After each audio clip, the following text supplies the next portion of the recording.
कितनी अजीब सी बात है ना कि हम यही चाहते हैं कि हमारा लाइफ पार्टनर हमेशा और हर पल हमारे साथ ही रहे, पर फिर भी हम अपने लाइफ पार्टनर को बदलना चाहते हैं, उनकी कुछ आदत को, उनकी कुछ बातों को। इसमें कई तरह के बिहेवियरल चेंजिंग करना चाहते हैं ताकि हमारी ज़िंदगी अच्छे तरीके से गुजर सके।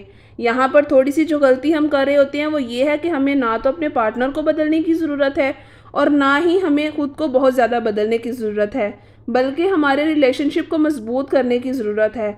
अगर हमारा रिलेशनशिप मजबूत होगा ना, तो हम हर चैलेंजेस को बड़ी आसानी से फेस कर सकेंगे और हर प्रॉब्लम का सामना बड़ी ही आसानी से कर सकेंगे।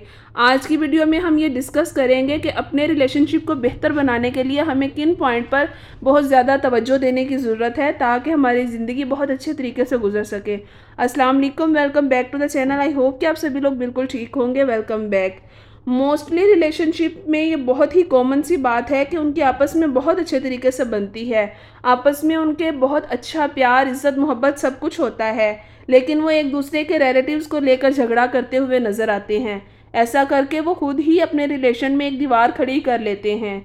इसलिए कभी भी अपने पार्टनर की साइड के रिलेटिव्स जो होते हैं, जिन्हें हम इन लॉज कहते हैं, उनका गुस्सा कभी भी अपने पार्टनर पर नहीं उतारना चाहिए कि उन्होंने ये किया या ये नहीं किया। ये उनके रिलेटिव्स का मसला है। अगर आपकी आपस में अच्छे से बन रही है ना, तो रिलेटिव्स को डिस्कस करना इतना ज़रूरी नहीं है। सेकेंडली, हमें इस बात का ख्याल रखना चाहिए कि हमारे रिलेशनशिप के अंदर हमारा पार्टनर जो है ना, उसकी कभी भी डिसरिस्पेक्ट हमारे रिलेटिव्स ना करें। ऐसा करने से दोनों पार्टनर्स यानी कि मियाँ बीवी के दरमियान ट्रस्ट का लेवल बढ़ता है। अगर आप अपने पार्टनर की इज़्ज़त अपने रिलेटिव्स के हाथों करवाते हैं ना, तो इससे उसको जो है ना वो ट्रस्ट मिलता है, आपके ऊपर उनका ट्रस्ट बढ़ता है। इससे आप लोगों को एक इस तरह की फीलिंग्स आती हैं कि हम एक दूसरे को रिस्पेक्ट दे रहे हैं और रिस्पेक्ट देने में हम एक दूसरे को प्रायोरिटाइज़ कर रहे हैं।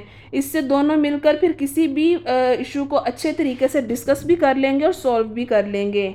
एक हस्बैंड और वाइफ का रिलेशनशिप जो होता है वो कितना स्ट्रॉन्ग होता है, इसका अंदाज़ा या इस बात पर डिपेंड करता है कि दोनों कितने अच्छी तरह से अपनी बातों को एक दूसरे के साथ शेयर कर पाते हैं।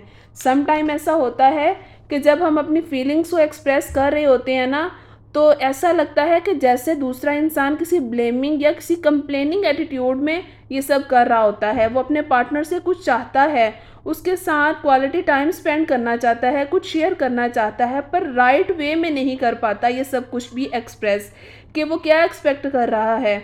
राइट वे ऑफ टॉक ना होने की वजह से अब उसके पार्टनर को ऐसा फील हो रहा होता है कि जैसे वो उसके साथ बहुत ज़्यादा कंप्लेन कर रहा है या उसके अंदर से बहुत सी कमी और कोताहियों को निकाल रहा है। इस तरह से वो गुस्से में आ जाता है कि शायद ये मेरे अंदर कमी कोताहियों को निकाल रहा है। हालांकि उसका ये मकसद बिल्कुल भी नहीं होता। बस गलती ये होती है कि उसको अपना मैसेज अच्छे से कन्वे करना नहीं आ रहा होता है। सो इसका सिंपल सा सल्यूशन ये है कि जब भी कोई ऐसी बात करने लगें तो अपने माइंड में एक दफ़ा अपने वर्ड्स को एनालाइज कर लें कि मेरे अल्फाज से ऐसा तो नहीं लगेगा कि मैं कोई कंप्लेनिंग कर रही हूँ या कंप्लेनिंग कर रहा हूँ या इनके बारे में कोई नेगेटिव बोल रहा हूँ। और दूसरों को भी ये चाहिए कि आपका पार्टनर जो है ना, अगर आपके साथ कुछ शेयर कर रहा है तो फ़ौरन से गुस्से में ना आ जाएं, बल्कि आप उसके अल्फाज थोड़े से सख्त भी फील हो रहे हैं तो इस बात पर ज़्यादा फोकस करें कि उनका इस बात को करने का मकसद क्या है। क्योंकि कभी ना कभी ऐसे हो जाता है कि लहजे फ़ील करने के बजाय उनके पीछे जो मकसद छुपा होता है ना बात करने का, वो ज़्यादा ज़रूरी होता है। सम टाइम ऐसा भी होता है कि हम किसी कॉन्फ्लिक्ट से बचने के लिए या किसी लड़ाई झगड़े से बचने के लिए बहुत सी बातों को करते ही नहीं हैं। इससे मसले बहुत ज़्यादा ना बढ़ जाएं, इससे मसले हल नहीं होते, बल्कि आहिस्ता आहिस्ता छोटी छोटी बातें, छोटी छोटी मिसअंडरस्टैंडिंग मिलकर एक बहुत बड़ा मसला या एक बहुत बड़ी गलत फहमी को जन्म दे देते हैं। और जब भी ये जो लावा आप अपने अंदर ही अंदर पाल रहे होते हैं ना, जब ये फटता है तो हम वो अल्फाज भी बोल देते हैं जो हमारे पार्टनर को सारी ज़िंदगी भूलते ही नहीं हैं। अगर आपको ये लगे कि ये बात इतनी इम्पोर्टेंट नहीं है तो इसको ना करें, नज़रअंदाज कर दें। अगर आपको लगे कि ये बात बहुत ज़रूरी है, इससे ज़्यादा मसला बढ़ सकता है, तो कॉन्फ्लिक्ट से नहीं डरना चाहिए, बल्कि सब्र और तहम्मुल के साथ अच्छे अंदाज में अपने पार्टनर के साथ डिस्कस करें और अपनी गलत फहमी या आपको जो बात अपने पार्टनर की बुरी लगी है तो इसको क्लियर कर लें। क्योंकि जब कोई भी बात आप अपने अंदर रखेंगे, वो बात आपको अंदर ही अंदर दीमक की तरह खा जाएगी। तो ऐसी बात को अपने पार्टनर के साथ शेयर कर लें ताकि किसी बड़ी मुसीबत से बचा जा सके।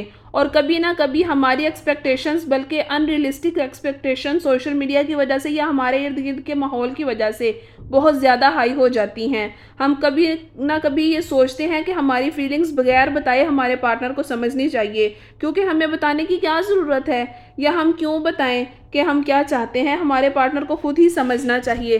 तो आप ऐसी एक्सपेक्टेशंस को ना रखें।